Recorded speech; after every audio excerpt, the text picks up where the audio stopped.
আজকের ভিডিওটা ছোট কিন্তু কাজের একটা টুল নিয়ে কথা বলবো। আপনারা দেখতে পাচ্ছেন সাইনাস কিওর, এটা একটা মেডিকেল কিট। এখন ভাবতে পারেন যে আমি কেন মেডিকেল কিট নিয়ে কথা বলছি। এটা মূলত সাইনাসের চিকিৎসার জন্য ব্যবহার হয়, তবে এর আরো কিছু কার্যকারিতা আছে।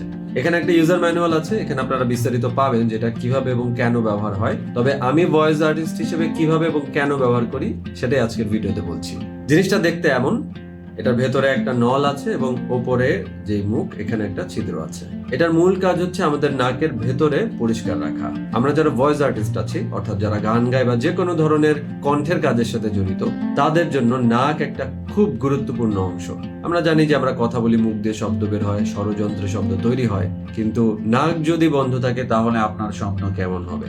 ইয়েস, নাক পরিষ্কার থাকতে হবে, নাক ক্লিন থাকতে হবে, পরিষ্কার রাখাটা খুব জরুরি।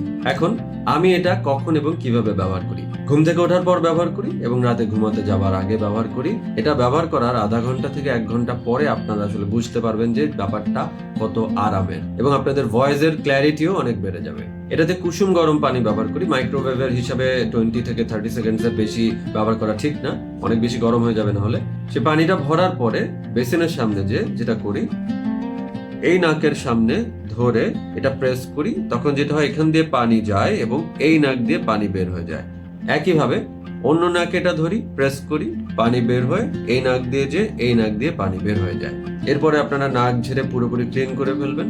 তখন দেখবেন যে আধা ঘন্টা থেকে 1 ঘন্টা পরে যে পুরো নাকটা পরিষ্কার হয়ে গেছে, নাকের ভিতরে ব্রিদিং সহজ হয়ে গেছে এবং অনেক আরাম লাগছে, কথাও অনেক পরিষ্কার এবং নেজাল টোনটা অনেক কমে আসবে। এবং রেকর্ডিং কিংবা পারফরমেন্সের আগে, অর্থাৎ বাসা থেকে যখন যাচ্ছেন তার আগে যদি ব্যবহার করতে পারেন তাহলে আপনারা একটা ভালো ফল পাবেন।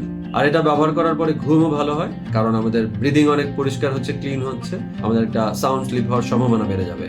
তবে একটা গুরুত্বপূর্ণ বিষয় হচ্ছে এখানে কিন্তু কাঁচা পানি কখনো ব্যবহার করবেন না। অবশ্যই ফিল্টার অথবা খাবারের জন্য আমরা যে পানি ব্যবহার করি সেই পানিটাই ব্যবহার করবেন। তো যারা আমার সাজেশন এটা ব্যবহার করছেন তারা কমেন্টে জানাবেন যে কেমন উপকার পাচ্ছেন। Thank you so much.